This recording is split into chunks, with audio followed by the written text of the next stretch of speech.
गावाकडची बातमी।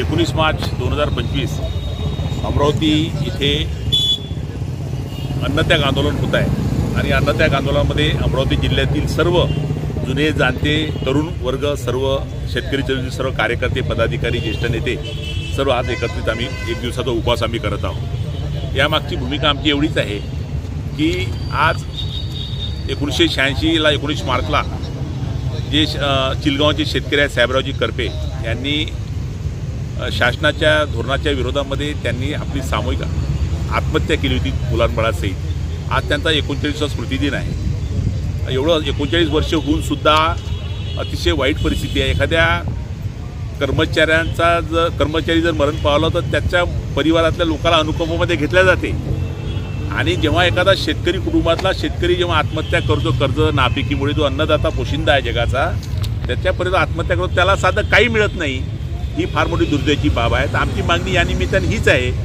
की 39 वर्ष झाले पूर्ण अन्नत्याग आंदोलनात या सामूहिक आत्महत्येला।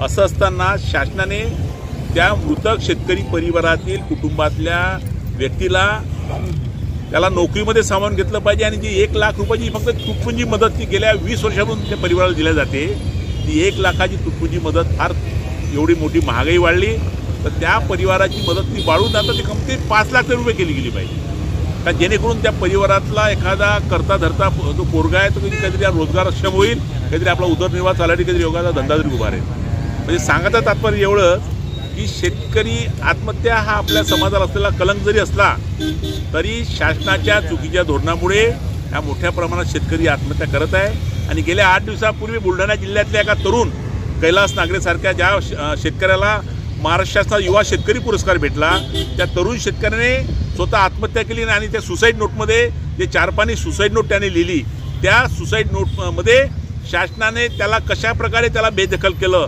शासनाच्या धोरणाविरोधात त्याने म्हणजे कोणकोणती भूमिकेतून त्याला कोण न्याय भेटला नाही म्हणून त्याने ती आत्महत्या केली आहे।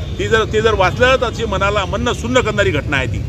म्हणून आमची या अन्नत्याग आंदोलनाच्या निमित्तानं आमची सर्व शेतकरी चळवळीच्या कार्यकर्त्यांची मागणी आहे की शासनाने आत्महत्या थांबवल्या पाहिजे, हा पहिला पॉईंट। हां, आणि दुसरा महत्त्वाचा विषय असा आहे की शेतकऱ्याच्या शेतमालाचा भाववाढीचा विषय असो, सिंचनाचा विषय असो, जे शेतकरी आत्महत्येला कारण ठरतात त्या सर्व बाबीवर ठोस उपाययोजना करणं अत्यंत गरजेचं आहे, ही आमची मागणी आहे।